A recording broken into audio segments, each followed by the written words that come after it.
Hola chicos, el día de hoy trabajamos con la actividad 1 acerca de la construcción de triángulos y la identificación de figuras congruentes. Para poder construir un triángulo necesitamos que la suma de sus lados menores sea mayor que la del lado más grande. Por ejemplo, en este triángulo, su lado más grande mide 5 centímetros y si sumamos la medida de sus dos lados menores, que son 4 y 3.5, nos da 7.5. Entonces, la suma de sus lados es mayor que la medida del lado más grande. Por eso sí se pudo construir este triángulo. En el primer ejercicio nos pedía dibujar uno con las medidas de 8, 3 y 4 centímetros. Y nos pregunta, ¿pudiste dibujarlo y por qué? En este caso no se pudo, porque la medida de sus dos lados menores, aún sumándola, es menor que la de su lado más grande.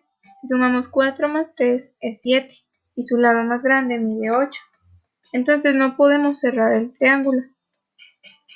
Y aunque este lado midiera 4 centímetros, tendríamos 4 y 4 son 8. Nos quedaría como otra línea encima de la del 8. Tal vez podríamos cerrarlo, pero no sería un triángulo, formaríamos una línea. Y bueno, la congruencia de triángulos. Decimos que dos triángulos son congruentes cuando todos sus lados coinciden, que tengan las mismas medidas, los mismos ángulos, y si ponemos uno sobre otro, sus lados y ángulos concuerdan, como en este ejemplo.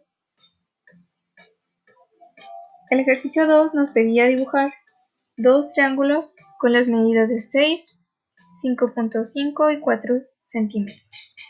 Luego los íbamos a pegar en este espacio de su cuaderno uno sobre otro, de modo que sus lados y sus ángulos coincidieran.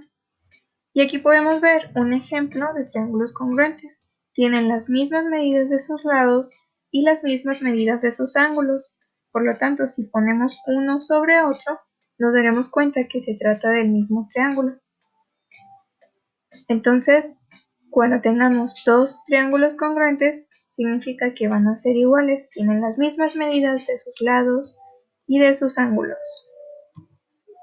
Ahora, el tercer ejercicio nos presentaba varios triángulos que debíamos dibujar en el cuaderno y los íbamos a unir los pares de triángulos congruentes. En este caso tuvimos tres.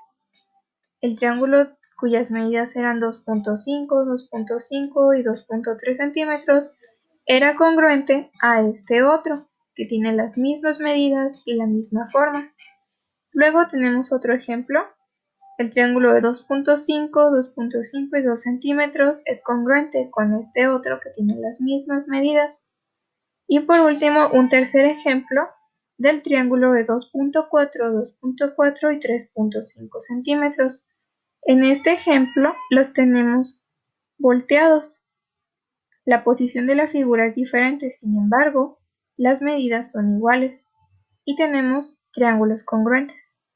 Y por último tenemos el criterio de unicidad en triángulos, el cual nos dice que dados los tres lados de un triángulo, se podrán construir únicamente triángulos congruentes o idénticos.